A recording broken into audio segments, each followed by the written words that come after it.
Hello दोस्तों। स्वागत है आप सभी का मेरे YouTube channel reasoning bye raw study पर। दोस्तों, मैं आज आपके लिए रेलवे एएलपी सीबीटी 1 2026 के जनरल साइंस के सवाल लेके आया हूं। दोस्तों, वैसे तो इस यूट्यूब चैनल पर मैं आपको रीजनिंग के ही वेरियस एग्जाम के जो अभी जो रेलवे के एग्जाम हुए हैं उनके क्वेश्चंस को मैं सॉल्व करवा रहा हूँ। ठीक है, आप लोग देख भी रहे होंगे। नहीं देख रहे हैं तो जरूर देखिएगा, आपको बहुत कुछ सीखने को मिलेगा। ठीक है। दोस्तों, आज मैं आपके लिए एक और सब्जेक्ट स्टार्ट कर रहा हूँ जो कि जनरल साइंस है। आपको पता ही होगा, रेलवे के आप जो भी एग्ज़ाम दे लीजिए, चाहे आप एएलपी दीजिए, चाहे आप टेक्नीशियन दीजिए, चाहे आप ग्रुप डी दीजिए, या फिर आप रेलवे जेई का एग्ज़ाम दीजिए, उसमें जनरल साइंस का पोर्शन का वेटेज ज़्यादा है। ठीक है, ज़्यादा है। तो यहाँ पे मैं अभी जो रेलवे के एग्जाम्स हुए हैं उनके मैं जनरल साइंस के सवालों को भी अब मैं यहाँ पे आपको सॉल्व करवाऊंगा विथ एक्स्ट्रा फैक्ट्स के साथ। ठीक है। तो जो भी मैं एक्स्ट्रा फैक्ट्स आपको बताऊं उसको आप लोग नोट डाउन कर लीजिएगा। ठीक है। और दोस्तों, सपोर्ट करिएगा, बताइएगा वीडियो देख के कि कैसा लगा। ठीक है। तो अगर आप किसी भी कंपटीशन की तैयारी कर रहे हैं तो आप मेरे चैनल को आज ही सब्सक्राइब कर लीजिए। यहाँ पे मैं रीजनिंग तो आपको सॉल्व करवा ही रहा था, अब मैं जनरल साइंस के भी क्वेश्चनों को आपके लिए लेकर आऊँगा। ठीक है। तो वीडियो को लाइक भी करिएगा और वीडियो को पूरा देखिएगा। ठीक है दोस्तों, और कोई भी प्रॉब्लम आए तो नीचे कमेंट में आप लोग बता दीजिएगा। ठीक है। तो स्टार्ट करते हैं सेशन को। मैं आपके लिए दोनों इंग्लिश और हिंदी दोनों में ही क्वेश्चन लेके आया हूँ। ठीक है। मैं आपको समझाऊंगा ऐसे कि आपको समझ में आ जाएगा। कोशिश करिएगा समझने का, आपको जरूर समझ में आएगा। ठीक है दोस्तों, पहला जो सवाल था वह इस आरआरबी एएलपी सीबीटी 1 13 फरवरी 2026 शिफ्ट 1 का जो आपका जो इंग्लिश मीडियम के जो सवाल था, वो पहला सवाल साइंस का था, वह 21 नंबर पर था, जो कि जो आंसर की मेरे पास था। ठीक है। और हिंदी में जो था वह सवाल था 71 नंबर पर। ठीक है। तो मैं पढ़ता हूँ। सबसे पहले जो है आपका इंग्लिश में दिया है, विच of the following is not an example of connective tissue. ठीक है। कनेक्टिव टिश्यू यानी कि जिसको कि बोलते हैं हम संयोजी ऊतक का उदाहरण इनमें से कौन सा नहीं है। ठीक है। तो अब मैं गायब हो जाता हूँ। ठीक है दोस्तों, संयोजी ऊतक के बारे में मैं आपको कुछ एक्स्ट्रा फैक्ट्स बता देता हूँ, यानी कि कनेक्टिव टिश्यू। दोस्तों, कनेक्टिव टिश्यू जो होता है ये क्या होता है, ये आपका मोस्ट कॉमन टिश्यू है हमारे जो बॉडी है। ठीक है। उसमें क्या है, ये सबसे अधिक पाया जाने वाला टिश्यू है ये। ठीक है, कनेक्टिव टिश्यू यानी कि संयोजी ऊतक। और दोस्तों, ये क्या करता है, ऑर्गन को कनेक्ट करता है, यानी कि हमारे जो बॉडी में जो भी अंग है उनको क्या करता है, जोड़ने का काम करता है। ठीक है। और दोस्तों, ये क्या करता है, प्रोवाइड स्ट्रेंथ यानी कि ताकत देता है हमको। ठीक है, हमारे शरीर को, हमारे जो ऑर्गन्स होते हैं उनको ताकत यानी कि स्ट्रेंथ देता है, यानी कि उसको संभाल के रखता है। ठीक है, कनेक्ट करता है ऑर्गन। और मैंने आपको 3 फैक्ट्स बताए हैं इसके बारे में। एक तो मोस्ट कॉमन टिश्यू है हमारे ह्यूमन बॉडी में। ठीक है। दूसरा है ये ऑर्गन को कनेक्ट करता है। और तीसरा है ये हमारा स्ट्रेंथ को बढ़ा देता है। ठीक है, यानी कि ताकत देता है हमको ये। ठीक है। और जो कनेक्टिव टिश्यू होते हैं ना जनरली, या संयोजी ऊतक जो होते हैं, वो आपका एक होता है ब्लड, एक होता है बोन, और एक होता है कार्टिलेज। ठीक है दोस्तों, ब्लड को रुधिर बोलते हैं, बोन्स को हड्डी बोलते हैं, कार्टिलेज को हम क्या बोलते हैं, उपास्थि बोलते हैं। ठीक है। तो इसका जो राइट आंसर जो हो जाएगा वह आपका क्या हो जाएगा, इसमें से कौन सा संयोजी ऊतक का उदाहरण नहीं है, तो दोस्तों रक्त है, अस्थि है, उपास्थि है, बट त्वचा नहीं है। ठीक है, त्वचा नहीं है। ठीक। तो इसका जो राइट आंसर हो जाएगा, क्या हो जाएगा दोस्तों, ऑप्शन नंबर ए हो जाएगा। ठीक है, ऑप्शन नंबर ए इस प्रश्न का राइट आंसर हो जाएगा। दोस्तों, ये जो स्किन है ना, यानी कि त्वचा जो है, ये क्या है, ये एक एपिथेलियल टिश्यू यानी कि उपकला ऊतक है। ठीक है, उपकला ऊतक है ये। तो इस प्रश्न का राइट आंसर क्या हो जाएगा दोस्तों, जो स्किन होता है सी, ये क्या है, ये एक कनेक्टिव टिश्यू नहीं है। ठीक है। तो क्वेश्चन नंबर 21 का जो राइट आंसर होगा ऑप्शन सी होगा, और इंग्लिश मीडियम में, और जो होगा हिंदी मीडियम में ए होगा त्वचा। ठीक है। तो पहला सवाल मैंने आपको एक्सप्लेन कर दिया है। उम्मीद है आपको समझ में आ गया होगा। ठीक है दोस्तों, अगले सवाल की तरफ अब हम चलते हैं। जो आज का जो दूसरा सवाल है, which reaction is not a displacement reaction, यानी कि निम्न में से कौन सी अभिक्रिया विस्थापन अभिक्रिया नहीं है। ठीक है दोस्तों, जो विस्थापन अभिक्रिया होता है यानी कि डिस्प्लेसमेंट रिएक्शन जो होता है दोस्तों, ये क्या होता है ना कि जैसे रिएक्शन होते हैं तो कुछ एलिमेंट्स क्या होते हैं, ज़्यादा रिएक्टिव होते हैं। जैसे कि ये आपको इन तीनों को याद करके रखना है। ठीक है, ये सबसे ज़्यादा रिएक्टिव होते हैं। ठीक है, आपका पोटेशियम यानी कि के जिसका सिंबल है, सोडियम यानी कि Na जिसका सिंबल है, और कैल्शियम यानी कि Ca जिसका सिंबल है। ये क्या है, ये बहुत ही रिएक्टिव होते हैं। तो ये अगर मान लीजिए किसी के साथ आ रहे हैं, अगर ये कहीं पे अगर शामिल हो गए हैं और ये क्या करेंगे, अगर किसी के साथ इनसे कम रिएक्टिव वाले एलिमेंट जुड़े हुए हैं तो उनको क्या करते हैं, ये डिस्प्लेस कर देते हैं। ठीक है, उनको डिस्प्लेस कर देंगे। तो अब मैं गायब हो जाता हूँ। दोस्तों पहला जो ऑप्शन है वो क्या है, Na H2O। दोस्तों सोडियम रिएक्टिव है तो ये NOH बना लेगा, H2 को अलग कर देगा, ये सही है, ये एक डिस्प्लेसमेंट रिएक्शन है।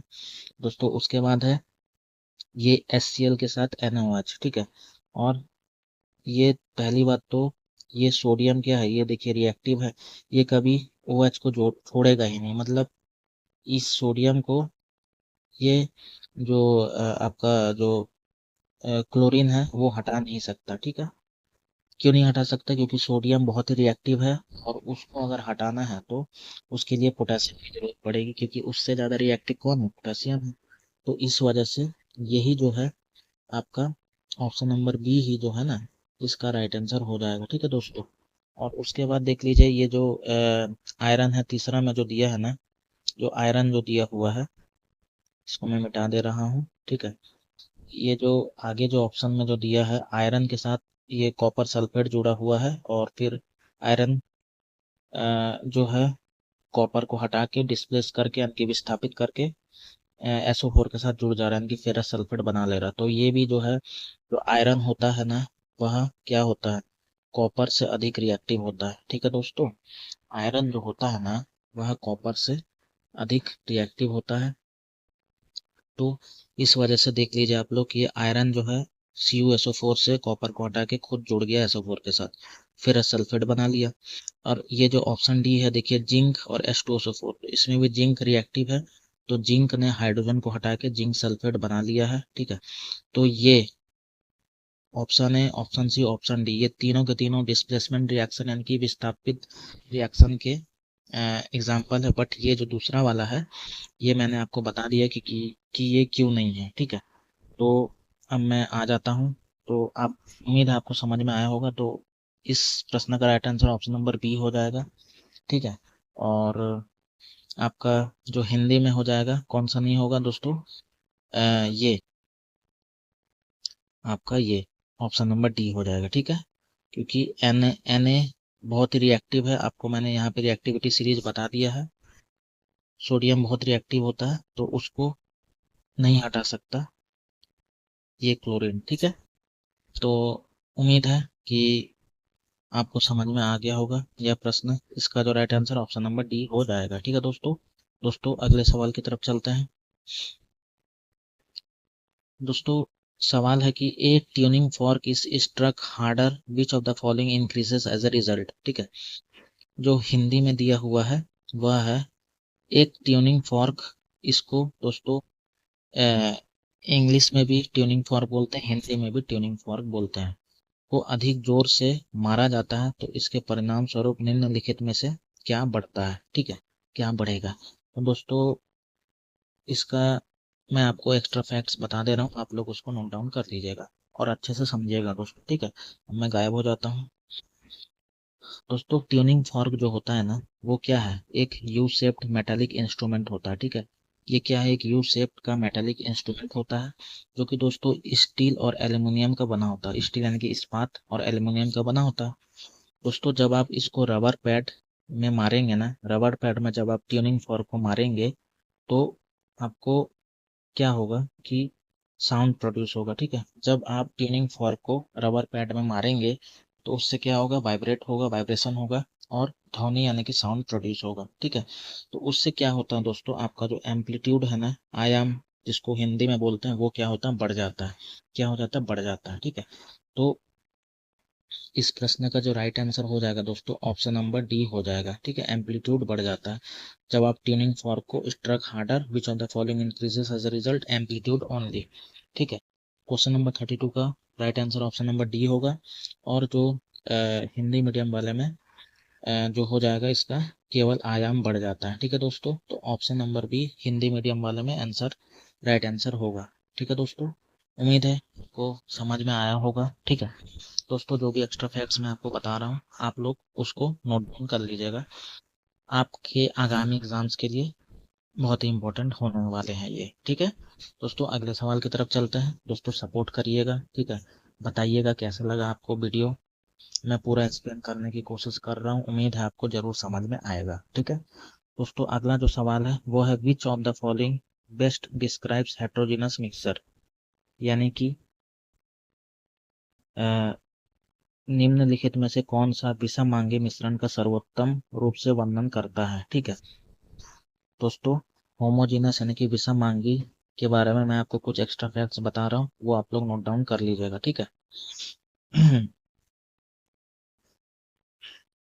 दोस्तों सबसे पहले जो मैटर होता है ना, मैटर यानी कि पदार्थ, दो पार्ट में डिवाइड होता है, एक प्योर सब्सटेंस और एक इम्प्योर सब्सटेंस। ठीक है, प्योर को शुद्ध बोलते हैं, इम्प्योर को अशुद्ध बोलते हैं, इतना तो आप लोग को पता ही होगा। दोस्तों अगर किसी इंग्लिश शब्द आपको नहीं समझ में आ रहा होगा तो आप लोग उसका गूगल कर लीजिएगा, आपको समझ में आ जाएगा। लेकिन मैं आपको यहाँ पे एक्चुअल में होता क्या है एक्सप्लेनेशन आपको कर दे रहा हूँ, जिससे कि आपको समझ में आ जाएगा। ठीक है, आप लोग नोट डाउन कर लीजिएगा जो भी एक्स्ट्रा फैक्ट्स मैं आपको बता रहा हूँ। ठीक है दोस्तों, अब दोस्तों इम्प्योर सब्सटेंस दो पार्ट में डिवाइड होता है, एक होमोजीनस होता है और एक हेट्रोजीनस होता है। ठीक है, होमोजीनस को समांगी बोलते हैं, यानी कि इसका जो दूसरा नाम है दोस्तों उसको हम ट्रू सॉल्यूशन भी बोलते हैं। ठीक है, ट्रू सॉल्यूशन बोलते हैं इसको। ठीक है, होमोजीनस को। और दोस्तों विषमांगी यानी कि जिसको हेट्रोजीनस बोलते हैं। दोस्तों इसमें होता क्या है एक्चुअल में, जैसे आप मान लीजिए पानी में मिट्टी को घोल रहे हैं। ठीक है, पानी में आप क्या करेंगे, मिट्टी को घोल रहे हैं। ठीक, पानी में आप मिट्टी को घोलेंगे तो आप देखे होंगे क्या पूरा अच्छे से घुल जाता है क्या, नहीं घुलता ना। तो अगर आपको मैं बताऊं कि होमोजीनस जो जिसको कि मैंने बताया आपको ट्रू सॉल्यूशन कहा जाता है, दोस्तों होमोजीनस में क्या होता है ना कि आप पानी में आप नमक को घोल दीजिए या फिर शक्कर को घोल दीजिए, तो आप जब उसको घोलेंगे घोलेंगे गिलास में तो पूरा अच्छे से घुल जाता है ना। चाहे वो पानी में आप शक्कर घोले या पानी में नमक घोले, बहुत अच्छे से घुल जाता है। तो इसीलिए होमोजीनस यानी कि समांगी को हम ट्रू सॉल्यूशन बोलते हैं। ठीक है, लेकिन ये जो हेट्रोजीनस है या विषमांगी है सॉल्यूशन, इसमें क्या होता है ना, मतलब पानी में अच्छे से मिट्टी कभी घुलता नहीं है। ठीक है, हमेशा आराम से दिख जाता है आपको। ठीक है, एकदम अच्छे से दिख जाएगा, आप आराम से अंतर निकाल लेंगे कि पानी कहाँ पे है, पानी के कहाँ पे मिट्टी है। ठीक है, तो इसलिए इसका जो राइट आंसर हो जाएगा दोस्तों वो हो जाएगा आपका its component are visibly distinct, यानी कि क्या होता है उसके जो कंपोनेंट यानी कि घटक होते हैं वो आसानी से दिख जाते हैं। ठीक है, उसके जो घटक होते हैं वो क्या होता है, आसानी से दिख जाते हैं। ठीक है ना, और इसमें भी जो होगा जो ये इसके घटक स्पष्ट रूप से भिन्न होते हैं, ऑप्शन नंबर डी इसका होगा। ठीक है, हिंदी मीडियम में इसका जो राइट आंसर हो जाएगा वो हो जाएगा ऑप्शन नंबर डी। ठीक है, और आपका जो इंग्लिश मीडियम में आएगा इसका जो राइट आंसर आ जाएगा वो हो जाएगा आपका ऑप्शन नंबर बी हो जाएगा। ठीक है, तो उम्मीद है आपको यह सवाल भी समझ में आ गया होगा, मैंने पूरा एक्सप्लेन आपको कर दिया है। दोस्तों लाइक जरूर करिएगा, चैनल को आज ही सब्सक्राइब कर लीजिएगा दोस्तों, सपोर्ट करिए दोस्तों। ठीक है, और जो भी एक्स्ट्रा फैक्ट्स मैं आपको बता रहा हूँ आप लोग नोट डाउन कर लीजिए। दोस्तों अगले सवाल की तरफ चलते हैं। अगला सवाल है दोस्तों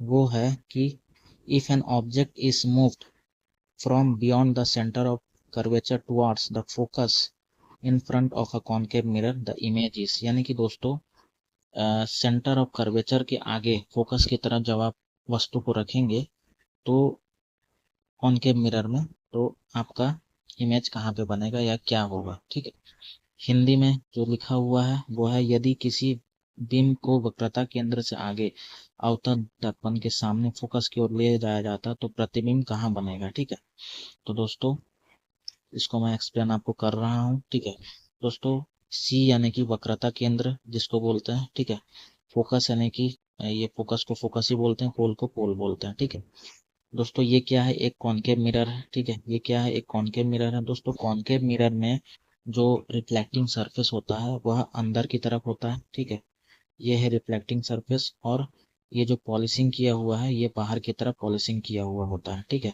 तो कॉनकेव मिरर में जो रिफ्लेक्टिंग सरफेस होता है वह अंदर की तरफ होता है, और जो पॉलिशिंग होता है वह बाहर की तरफ होता है। ठीक है, तो दोस्तों सबसे पहले जब आप इमेज को जो है वस्तु को जब आप इस सी और एफ यानी कि वक्रता केंद्र सेंटर ऑफ कर्वेचर और फोकस के बीच में रखेंगे तो यहाँ से ये जाएगा। ठीक है, इस तरीके से जाएगा, एक बार यहाँ से इस तरीके से जाएगा, यहाँ पे रिफ्लेक्ट होके वापस इस तरीके से चले जाएगा, फोकस से चले जाएगा, यहाँ पे चले जाएगा। ठीक है, दूर जा रहा है मिरर से। ठीक है, अब दूसरी बार जब आप यहाँ से इसको पार कराएंगे यानी कि फोकस से पार कराएंगे। ठीक है, फोकस से जब आप इसको पार कराएंगे तो ये आपका जो है यहाँ से पार कराएंगे तो ये यहाँ पे फिर से रिफ्लेक्ट होके ये क्या होगा, बाहर चले जाएगा, दूर जा रहा है, मिरर से दूर जा रहा है।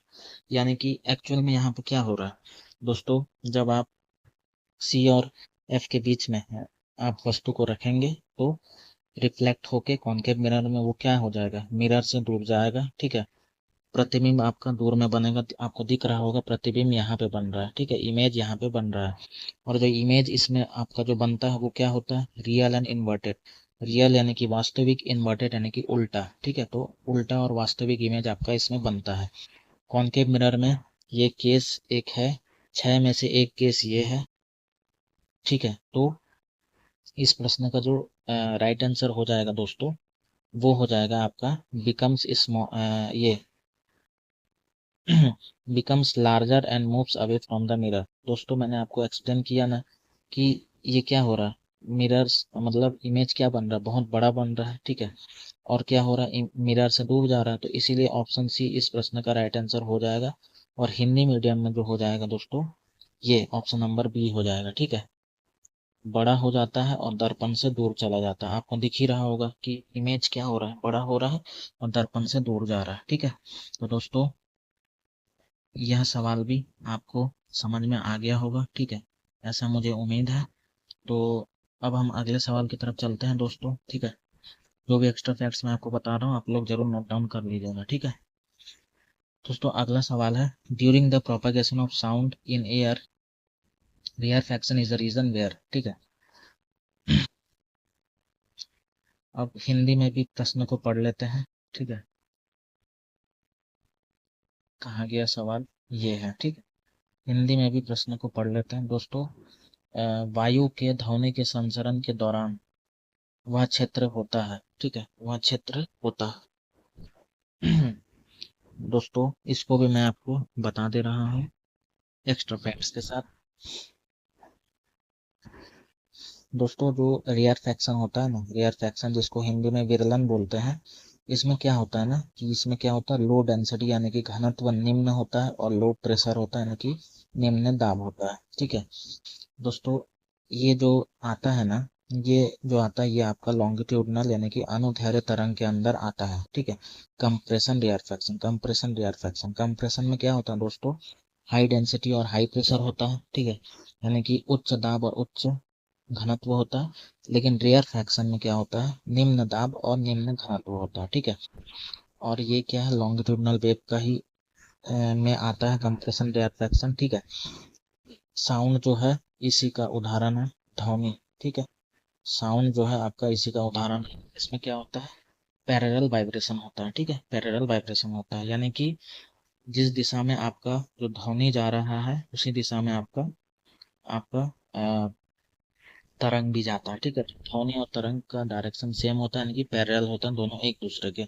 तो यही होता है लॉन्गिट्यूडनल वेव यानी कि अनुदैर्ध्य तरंग। ठीक है, तो आपको मैंने पूरा एक्सप्लेन कर दिया, उम्मीद है आपको समझ में आ गया होगा। ठीक है, तो इसका जो राइट आंसर हो जाएगा दोस्तों वो क्या हो जाएगा, आपका डेंसिटी इज मिनिमम। ठीक है, ऑप्शन नंबर बी इस प्रश्न का राइट आंसर हो जाएगा। ठीक है, उम्मीद है आपको यह सवाल भी समझ में आ गया होगा, ठीक है। और हिंदी मीडियम में जो आपका जो राइट आंसर हो जाएगा वह हो जाएगा दोस्तों, घनत्व न्यूनतम होता है, ठीक है। ऑप्शन नंबर ए हो जाएगा, ठीक है। ऑप्शन नंबर ए इस प्रश्न का राइट आंसर हो जाएगा। तो दोस्तों मैंने आपको पूरा एक्सप्लेन कर दिया है, ये है इसके एक्स्ट्रा फैक्ट्स, आप लोग इनको नोट डाउन कर लीजिएगा। दोस्तों अगले सवाल की तरफ चलते हैं। विच of the following is not a characteristics of a muscular tissue, ठीक है। हिंदी में दिया निम्नलिखित में से कौन सा पेशी ऊतक का अभिलक्षण नहीं है, ठीक है। तो दोस्तों पेशी ऊतक का जो अभिलक्षण जो नहीं है या फिर is not a characteristics of a muscular tissue, तो दोस्तों voluntary muscles are also called skeletal muscle, ये सही है, ठीक है। Muscles in limbs are voluntary muscles, ये भी सही है, ठीक है। Muscular tissue are composed of muscle fibre, ये भी सही है। लेकिन दोस्तों ये जो का जो ऑप्शन नंबर डी है ना, यही आपका नहीं है, ठीक है। तो ऑप्शन नंबर डी ही इस प्रश्न का राइट आंसर हो जाएगा, ठीक है। तो मस्कुलर टिश्यू का एक कैरेक्टरिस्टिक्स ये नहीं है कि कार्डियक मसल्स और वॉलेंट्री मसल, दोस्तों कार्डियक मसल जो होते हैं ना, ये इनवॉलेंट्री होते हैं, ठीक है। क्या होता है? इनवॉलेंट्री, ठीक है, इनवॉलेंट्री होते हैं, ठीक है।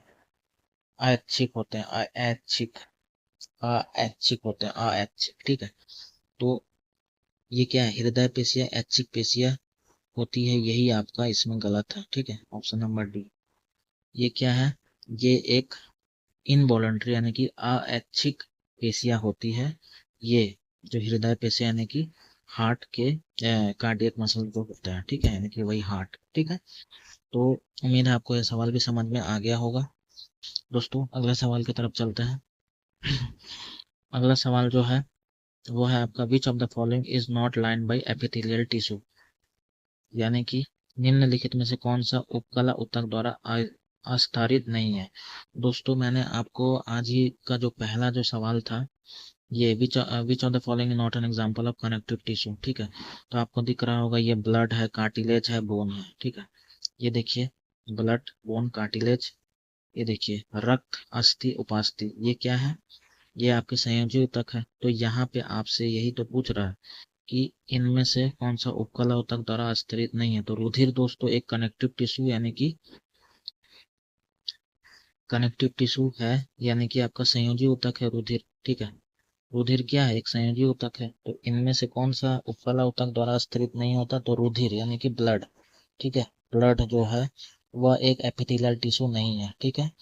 तो इस प्रश्न का राइट आंसर हिंदी में बी हो जाएगा, और रुधिर यानी कि, और इंग्लिश में ऑप्शन सी हो जाएगा यानी कि ब्लड, क्योंकि ब्लड क्या है? एक कनेक्टिव टिश्यू है। बाकी आपका जो ये जो एपिथेलियल टिश्यू है उसके एग्जांपल आपके स्किन भी है, किडनी ट्यूब्यूल भी है, और आपका लंग एल्वियोली भी है, ठीक है।